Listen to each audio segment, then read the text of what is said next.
Share બજારમાં તેજી. નમસ્કાર, સ્વાગત છે આપનું આરબી ન્યૂઝના ટોપ 10 સમાચારમાં. હું અશ્વિન રાઠોડ. સેન્સેક્સ 555 પોઈન્ટ અને નિફ્ટીમાં 180 પોઈન્ટનો વધારો. શેર બજારમાં તેજી.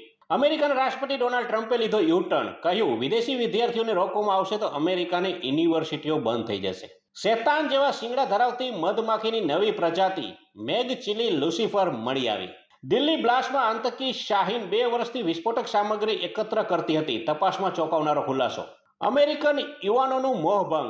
સર્વેમાં ચોંકાવનારો ખુલાસો. 63% યુવાનો દેશ છોડવા માંગે છે. ગયા વર્ષ કરતા આંકડો બમણો. વિશ્વનું સૌથી ઊંચું ભારતનું ફાઇટર એરબેઝ ચાલુ.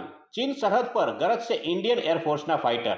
બનતાની સાથે નદીમાં સમાઈ ગયો ચીનનો સૌથી ઊંચો પુલ. તબાહીના ફોટા આવ્યા સામે.